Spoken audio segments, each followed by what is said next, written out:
Mettiamo tutto in scena. Diamo le fronte in sartoria, per favore. 1, 2, 3, 4, 5, 6, poi ti muovi. Vai. Motore. Azione. Alza un pochino la testa. Stai indietro all'inizio. Adesso guarda in alto lassù. Avanzi verso di me. Guarda sempre la mia mano. Non vi va come vi guardo? Non vi guardo. Non vi guardo. Giriamo. Buonasera, grazie.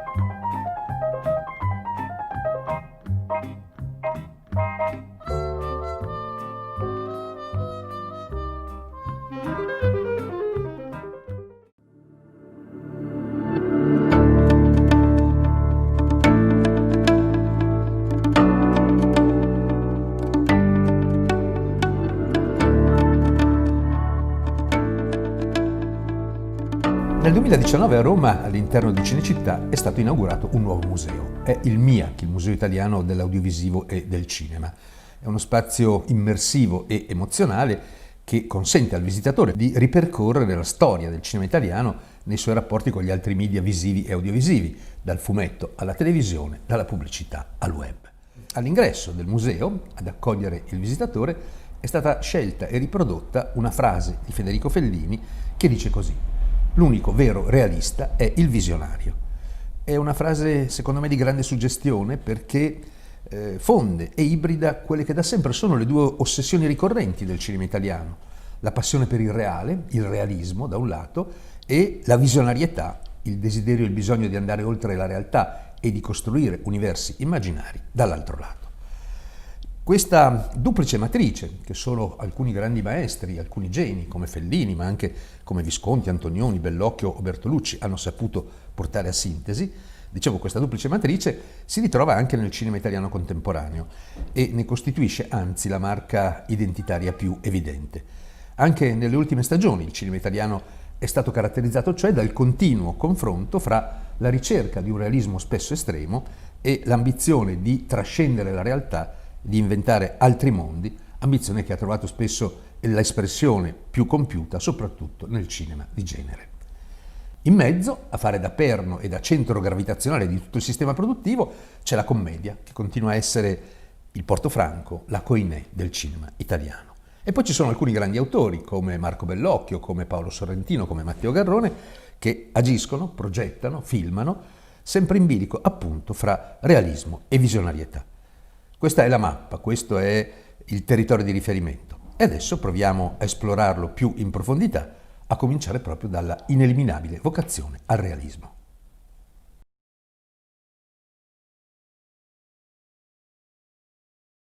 La passione per il reale continua a costituire una delle anime più autentiche del cinema italiano, ben oltre il documentario che pure negli ultimi anni ha conosciuto un rilancio, una fioritura davvero eccezionali, come testimoniano i lavori di cineasti come Gianfranco Rosi, come Pietro Marcello o, in tempi più recenti, Agostino Ferrente, l'autore di Selfie.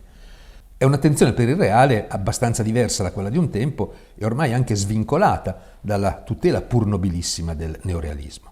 Della poetica neorealista, il cinema italiano contemporaneo conserva sostanzialmente tre aspetti: la predilezione per attori non professionisti o semiesordienti, la scelta del dialetto e della presa diretta sul piano sonoro e infine l'ambientazione in luoghi reali e il rifiuto dei teatri di posa. Sul piano invece tematico, il filone realista del cinema italiano oscilla fra tre diversi poli che riguardano rispettivamente la rappresentazione e la percezione dell'adolescenza, della alterità e della marginalità. Vediamo di esaminarli ad uno. In primo luogo c'è uno sguardo molto attento al disagio dell'adolescenza. Il cinema italiano ha sempre prestato molta attenzione a quest'età della vita in cui non si è più bambini, non si è ancora adulti. Penso a un maestro come Luigi Comencini, ma anche ad autori come Gianni Amelio col suo film Ladro di bambini o in tempi più recenti a Ivano De Matteo con I nostri ragazzi. Adesso lo sguardo sull'adolescenza è ancora più nobile, ancora più errabondo e deve fare i conti con un tempo e un mondo in cui è sempre più difficile diventare grandi e forse l'età dell'innocenza non esiste più. Il film più rappresentativo di questa tendenza è, credo, La paranza dei bambini di Claudio Giovannesi, tratto dall'omonimo romanzo di Roberto Saviano, l'autore di Gomorra. Il film indaga in quella ferita non cicatrizzata che è la criminalità giovanile nel ventre di Napoli e in alcuni momenti sembra quasi essere un western partenopeo, con i motorini al posto dei cavalli, le piste di coca al posto del rum e i saliscendi sui vicoli del rione Sanità di Napoli al posto delle praterie e della polvere del vecchio West. La differenza è che i protagonisti non sono vecchi cowboy o pionieri, ma ragazzini di 15 anni che perdono la propria innocenza nel momento stesso in cui oltrepassano la propria linea d'ombra. Nicholas, Tyson, Biscottino e tutti gli altri ragazzi che fanno parte della paranza sono giovani attori reclutati tra i vicoli di Napoli. Il regista li ha sottoposti a un lungo training e poi li ha portati sul set scegliendo di non battere neanche il ciak per non istituire una differenza fra il tempo della realtà prima del ciak e il tempo della finzione dopo il ciak. E il risultato è un film che riesce a farci capire perché Nicholas e gli altri si comportano così, senza per questo entrare in empatia con loro, cioè Giovanesi riesce a farci vedere il mondo dal loro punto di vista senza che questo comporti una assoluzione o una condivisione da parte nostra. Il secondo filone del cinema realista italiano contemporaneo è quello che indaga sulle vite degli altri, quindi sui profughi, sugli esuli, sui clandestini, su tutti coloro che in qualche modo vengono percepiti come diversi. E un film emblematico di questo filone è sicuramente A Ciambra di Jonas Carpignano, un palpitante romanzo di formazione di un ragazzino di 13 anni, rom, semianalfabeta, posseduto da una divorante voglia di crescere e di diventare grandi. A dispetto delle apparenze, il film non è una docufiction su una comunità rom a Gioia Tauro in Calabria, ma è un esempio, credo, riuscito di cinema tribale. E probabilmente è proprio questo aspetto che ha intrigato Martin Scorsese, che è stato colpito al punto da scegliere di essere il produttore esecutivo del film. Perché nel mondo che Jonas Carpignano mette in scena non c'è società, non c'è neppure famiglia, ci sono invece piuttosto solo tribù. Ci sono i rom, ci sono gli africani, ci sono gli esponenti dell''ndrangheta locale, come in un film di Scorsese. E le varie tribù interagiscono, si alleano, tradiscono, si scontrano e il giovane protagonista sta in mezzo prigioniero di un codice che lo proietta in un paesaggio da tragedia greca. E nel finale, quando deve decidere se restare fedele al legame di sangue che lo unisce alla famiglia o se preferire invece il codice dell'amicizia che lo lega a un giovane africano con cui ha condiviso i momenti più importanti della sua vita, il ragazzino piange. E in questo pianto, in queste lacrime, c'è tutta l'autenticità di un film come A Ciambra. Il terzo filone è quello che indaga invece la marginalità, la solitudine, la degradazione, spesso nello squallore delle periferie. E qui il film più significativo credo sia davvero La terra dell'abbastanza, esordio alla regia dei gemelli romani di Innocenzo, film presentato con grande successo al Festival di Berlino del 2018. Il film si svolge nella periferia romana, fra degrado, desolazione. I due protagonisti vivono lì, sono ragazzi di borgata, sono amici d'infanzia, sono studenti controvoglia, con famiglie sfasciate alle spalle, e una notte per sbaglio investono un uomo e lo uccidono. Il morto era un pentito della malavita locale più tosta e l'averlo eliminato, sia pure involontariamente, fa sì che i due vengano apprezzati dal boss malavitoso che, come per una paradossale e perversa ricompensa, li ingaggia nell'organizzazione con l'incarico di eliminare avversari, di spacciare droga e controllare il traffico di prostitute minorenni. È l'inizio di una vera e propria discesa all'inferno e i due attori protagonisti sono bravissimi nel mettere in scena la perdita dell'innocenza e il trauma del diventare grandi in un mondo che non conosce più né amore, né pietà, né morale, né senso di responsabilità.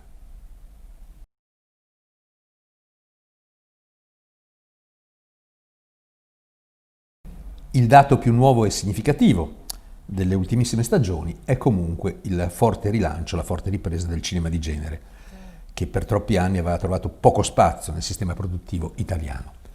Le prime avvisaglie di questo rilancio si erano viste già qualche anno fa, con i primi film italiani incentrati attorno alla figura del supereroe. Penso a Il ragazzo invisibile di Gabriele Salvatores o Lo chiamavano Gigrobot di Gabriele Mainetti. Nell'ultima stagione la tendenza si è accentuata, c'è chi ha cercato con coraggio di rivisitare la tendenza horror del cinema italiano, come hanno fatto per esempio Luca Guadagnino con Suspiria, o un maestro come Pupi Avati con Il signor Diavolo, e c'è chi si è cimentato addirittura con un genere poco amato storicamente dal nostro cinema come il musical, e mi riferisco ai fratelli Manetti con Amore e Malavita. Il film più rappresentativo della rinascita del cinema di genere è però senz'altro Il primo re di Matteo Rovere, una rilettura in chiave epico-fantastica del mito di Romolo e Remo e della leggenda della fondazione di Roma nel 753 a.C.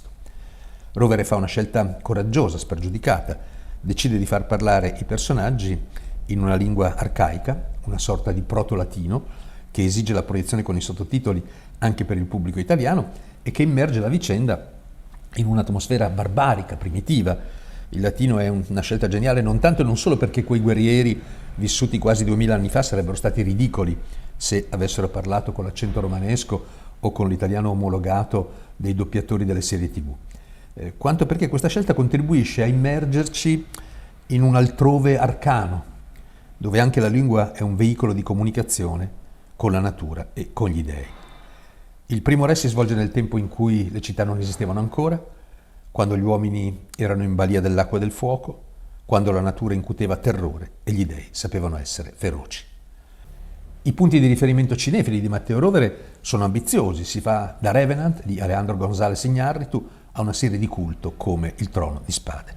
Linguaggio potente, respiro furente, corpi incrostati di fango e di sangue, ovunque minacce, insidie, agguati e la vita come lotta quotidiana per la sopravvivenza in un impasto di hubris e violenza, animato da un sentimento panico della natura, senza che nessun conformismo politicamente corretto cerchi di mitigare la sua fascinazione barbarica e il suo dichiarato primitivismo e brutalismo estetico, ma anche la consapevolezza della centralità dei corpi, visti nella ferocia inappagabile dei loro bisogni primari.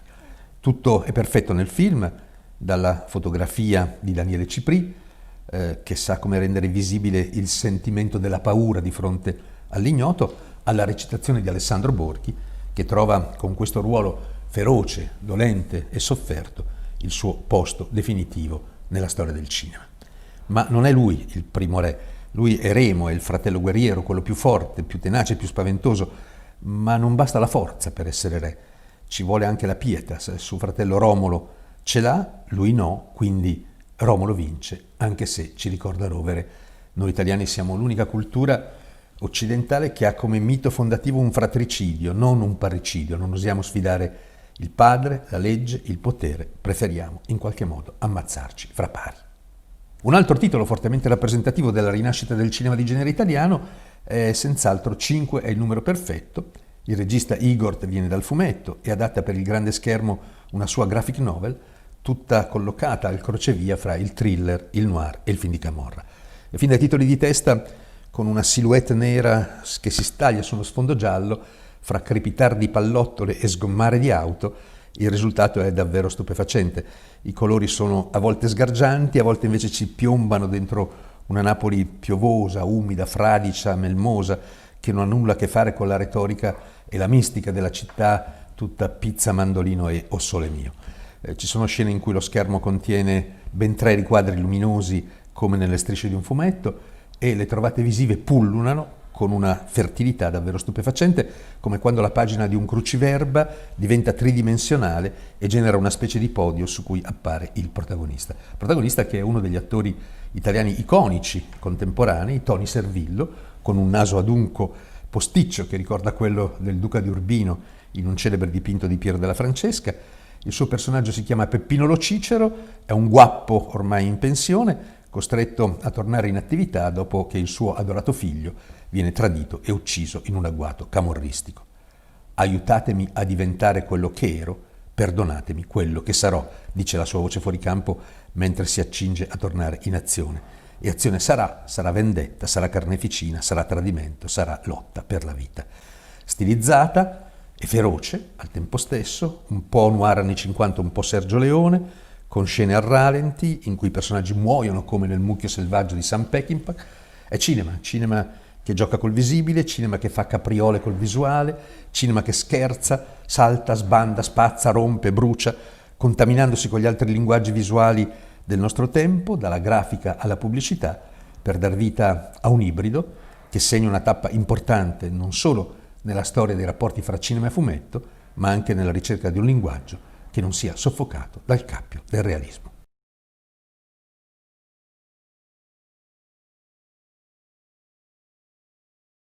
Il veterano degli autori del cinema italiano è Marco Bellocchio. dopo la morte di Bernardo Bertolucci, scomparso nel novembre del 2018, e di Vittorio Taviani, deceduto anch'egli nel 2018, Bellocchio resta uno dei pochi esponenti della generazione dei maestri ancora in attività. Da più di mezzo secolo, ricordo che il suo film d'esordio fu I pugni in tasca nel 1965, Bellocchio fa un cinema disturbante, un cinema non riconciliato, un cinema spesso abrasivo, un cinema che prende spunto dal reale ma poi va oltre, è un cinema che non si limita a raccontare storie, ma si interroga ogni volta su che senso abbia oggi continuare a realizzare film. Il suo ultimo lavoro, Il traditore, è una robusta rievocazione della vicenda umana, giudiziaria e familiare del pentito di mafia Tommaso Buscetta, che negli anni '80 fece arrestare centinaia di affiliati a Cosa Nostra, assestando una ferita mortale alla organizzazione criminale. Nel film interagiscono diversi regimi di sguardo: la ricostruzione oggettiva della vicenda, che induce Buscetta a collaborare con il giudice Giovanni Falcone, la narrazione e l'evocazione di fatti storicamente accertati, affidata al repertorio televisivo e alle immagini dei telegiornali, e poi il registro più visionario, quello che fa irrompere nella messa in scena i fantasmi che popolano la mente di Buscetta, i suoi incubi, i suoi ricordi, le sue paure.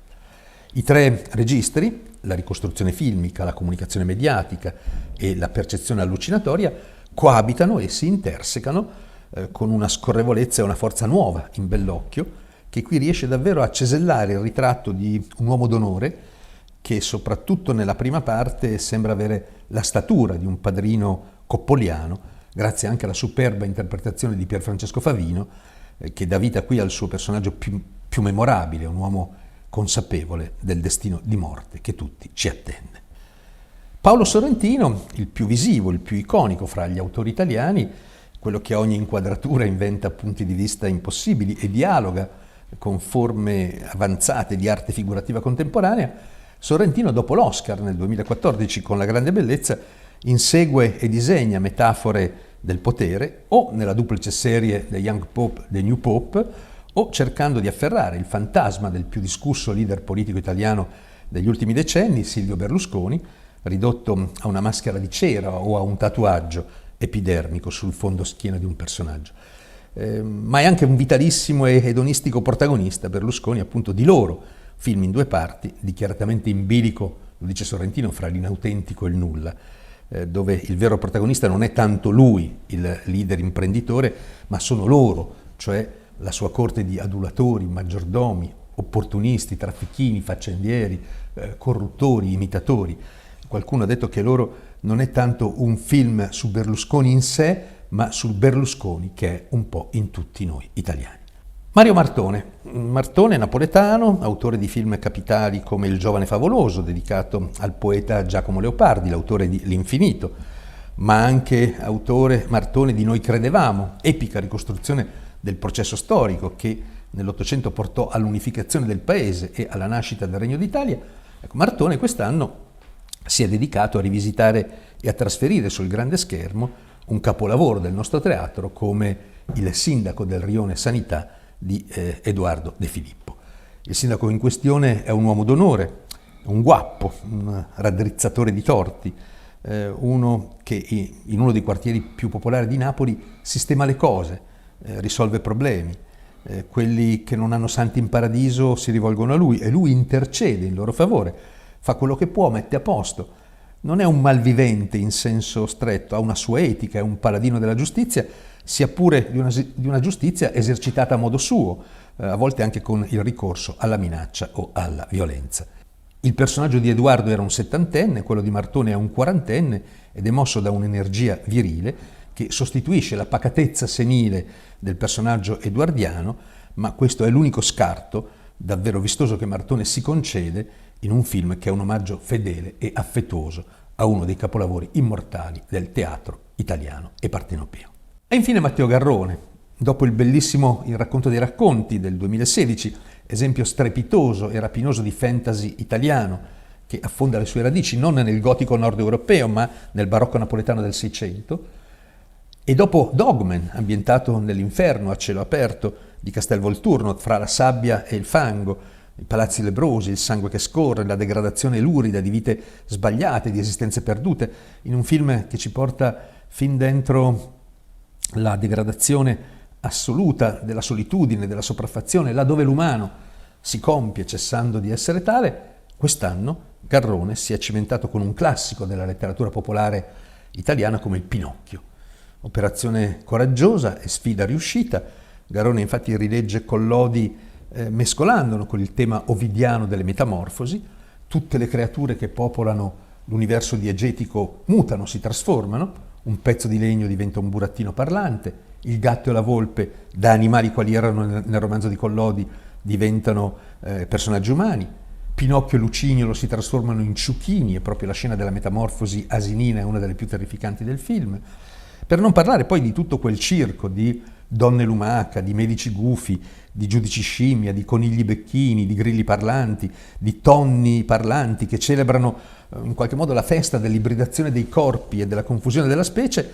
Ecco, Collodi va a braccetto in qualche modo con Fedro, con Apuleio, con tutta la tradizione vernacolare contadina, all'insegna di una visività realistica e visionaria al tempo stesso, che mescola e fonde la memoria delle illustrazioni di Enrico Mazzanti per il primo Pinocchio del 1883 con la lezione dei macchiaioli toscani, pittori macchiaioli toscani di fine Ottocento. Che meraviglia, che godimento per gli occhi, che capacità di fare di un film un congegno visivo che sa generare un mondo. La maggior parte dei film oggi imita mondi che esistono prima e a prescindere dal film. Garrone invece crea un mondo che prima non esisteva, che esiste solo nel film e grazie al film, che è il film. Film mondo, in una voluta confusione fra realismo e visionarietà e con la celebrazione dell'ibrido come forma estetica specifica del nostro tempo.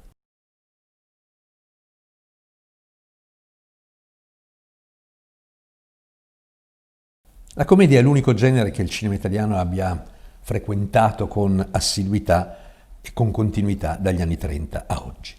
È il dispositivo attraverso cui l'Italia moderna ha raccontato se stessa, ha messo in scena i suoi vizi, le sue virtù, ed è il genere che ha schiacciato tutti gli altri, soffocando sul nascere ogni tentativo sistematico di incalzare la sua egemonia narrativa e produttiva. Ed è anche il genere che da sempre ottiene il favore del pubblico e conquista i maggiori incassi al box office. Dopo anni di predominio indiscusso di commedie triviali e spesso assolutorie nei confronti dei peggiori stereotipi dell'italianità, penso ai cosiddetti cinepanettoni che uscivano puntualmente a Natale e arrivavano ogni volta in vetta alla classifica degli incassi, da qualche anno a questa parte si è andata affermando una nuova commedia italiana, meno compiaciuta dei vizi dei personaggi che mette in scena e più capace di tessere trame fra il ridicolo e l'ironico, inserendovi anche una critica non banale della società.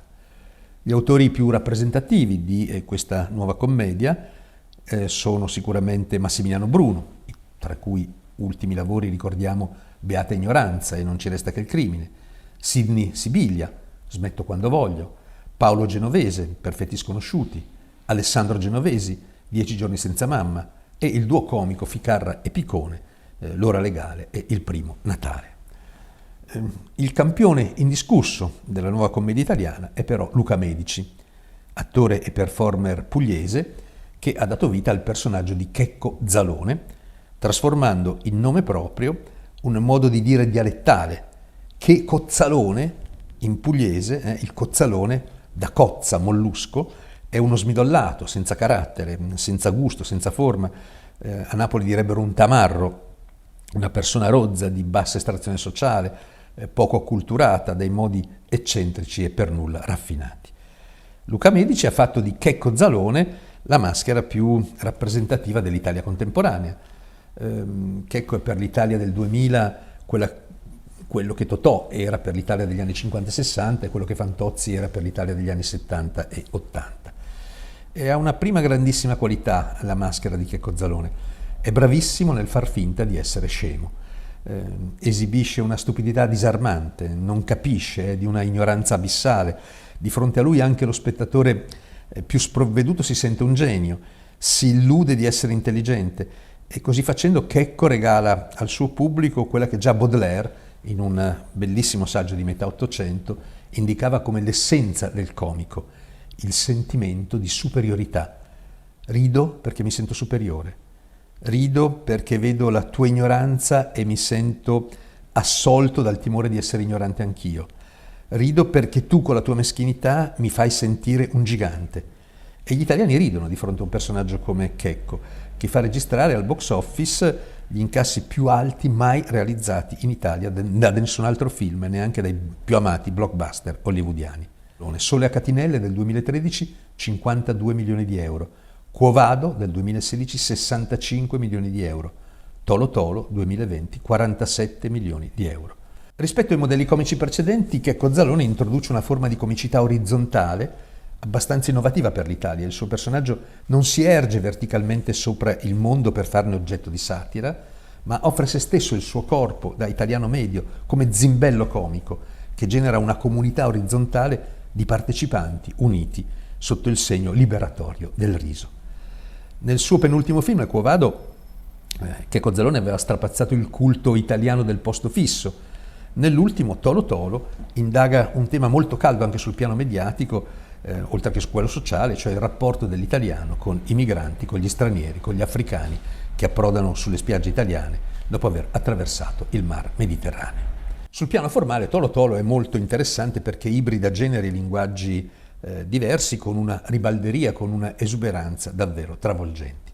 C'è il musical e c'è il cartone animato disneyano, ci sono i balletti acquatici alla Esther Williams e c'è l'action movie, ci sono i toni da commedia cinica che a volte trascolorano invece nel romantico, c'è citato in qualche modo Pasolini con Mamma Roma ed è citato Steven Spielberg con Salvate il soldato Ryan. Insomma, l'ibridazione non è solo il tema del film, ma diventa anche il suo linguaggio e il pastiche diventa la forma che consente al film di aderire al suo oggetto. Rispetto ai film precedenti, Tolo Tolo presenta però una differenza non trascurabile. Prima Checco era tendenzialmente un personaggio evolutivo, mentre in Tolo Tolo non lo è più. Alla fine di Quo Vado, il suo penultimo film, Checco abbandonava l'idolatria del posto fisso e andava a fare il volontario in Africa con una compagna che aveva 3 figli da 3 uomini di etnie diverse. In Tolo Tolo invece Checco rimane identico a se stesso. Scappa in Africa, sfugge a un attentato terroristico, attraversa il deserto, finisce in un carcere libico, si imbarca su una nave di profughi che attraversa il Mediterraneo e riapproda in Italia, restando sostanzialmente quello che era all'inizio del film, fedele all'unico culto dell'acido ialuronico, del corpo abbronzato e degli abiti firmati, senza che gli avvenimenti a cui ha assistito, in cui è rimasto coinvolto, siano riusciti a scalfirlo e in qualche modo a trasformarlo. Voglio dire, Checco entra in contatto con un'altra cultura ma non capisce, continua ad applicare i suoi schemi mentali a una realtà che richiede sguardi diversi, continua ad essere il candito un po' troglodita che proprio perché non vede riesce però a far vedere noi. Come diceva Roland Barthes a proposito di Charlot, vedere qualcuno che non vede è il modo migliore per vedere quello che non vede. Sembra un gioco di parole, ma non è così. Charlot non vede l'ingiustizia di cui è vittima. Quando in tempi moderni è costretto all'inferno della catena di montaggio, non percepisce quel suo dover continuamente avvitare bulloni come l'effetto del modo di produzione fordista, ma come un destino a cui sarebbe vano ribellarsi. E infatti lui non si ribella. Charlot non vede perché noi possiamo vedere ciò che lui non vede. E una cosa analoga si può dire anche di Checco. Lui non vede, ma noi vediamo. Non solo la povertà e la dignità degli africani, vediamo anche colui che sembrava l'africano più colto e istruito, quello che era un fan del cinema neorealista, che in realtà è un traditore. Vediamo che il reporter francese umanitario è in realtà un odioso radical chic che abbandona i suoi compagni di viaggio in un carcere libico e così via. Checco non capisce, siamo noi spettatori che dovremmo capire. A dimostrazione che il cinema non finisce mai dentro il perimetro dello schermo, ma esce fuori, ci coinvolge, ci pone domande, esige risposte e allena il nostro sguardo a vedere meglio il mondo in cui ci è dato di vivere, mondo di cui anche il cinema fa parte. Questa, credo, è la lezione più importante che la commedia, sulla scia della lezione di grandi maestri come Paolo Virzì e come Carlo Verdone, continua a dare al pubblico italiano e al pubblico di tutto il mondo.